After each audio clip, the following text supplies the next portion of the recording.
Chi ha parlato stamattina ha dimostrato che è possibile fare impresa e avere successo in questi piccoli territori, dove appunto probabilmente non ci sono tutti i servizi che vorremmo, ma comunque tornando un po' a puntare sulla cultura e sulla terra, che è quella che poi è la nostra tradizione e la vocazione turistica di quelli che possono essere i nostri attrattori culturali e ambientali, si può fare qualcosa.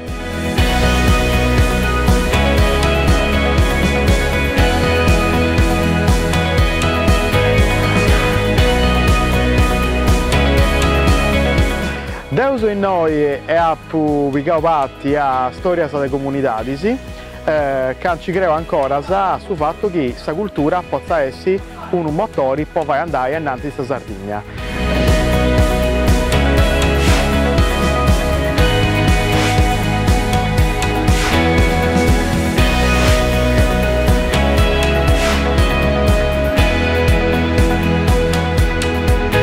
Ho aderito alla storia delle comunità perché credo nelle tradizioni, nella cultura, nel territorio, nella valorizzazione della nostra terra.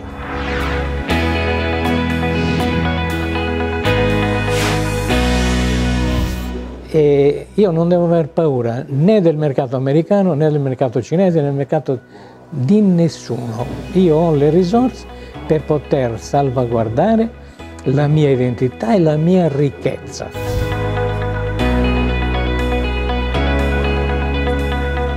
Anche io ho aderito a Storia de Comunitatis perché credo nella Sardegna, credo nei giovani che lavorano qua, siamo talentuosi, abbiamo un grande potenziale, dobbiamo solamente essere aiutati da chi ci ha preceduto a portare avanti le nostre idee.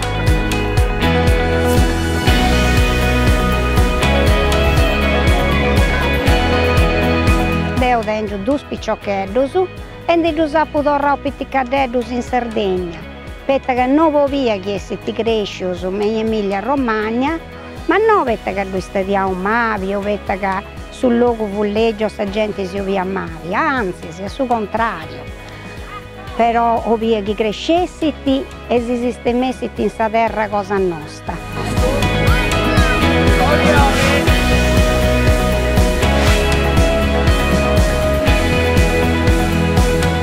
Il territorio della Marmilla è un territorio felice, ci sono tantissime risorse dal punto di vista enogastronomico, tantissime realtà e tantissime aziende produttrici, prodotti eccellenti come il miele, il vino, le mandorle e i legumi sono sicuramente un valore aggiunto. E lavorare con il territorio creando una rete turistica può aiutare l'economia e può rafforzare il lavoro di ogni singola realtà.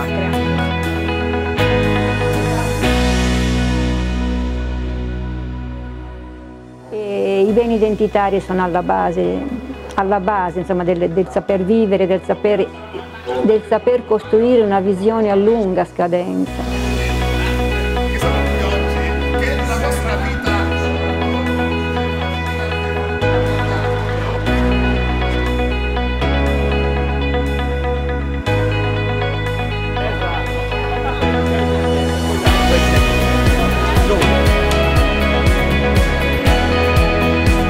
L'argomento dello spopolamento delle zone interne sia una delle problematiche più grosse del XXI secolo, il quale vedrà soprattutto questo territorio perdere una percentuale molto alta dei suoi abitanti e soprattutto le sue intelligenze.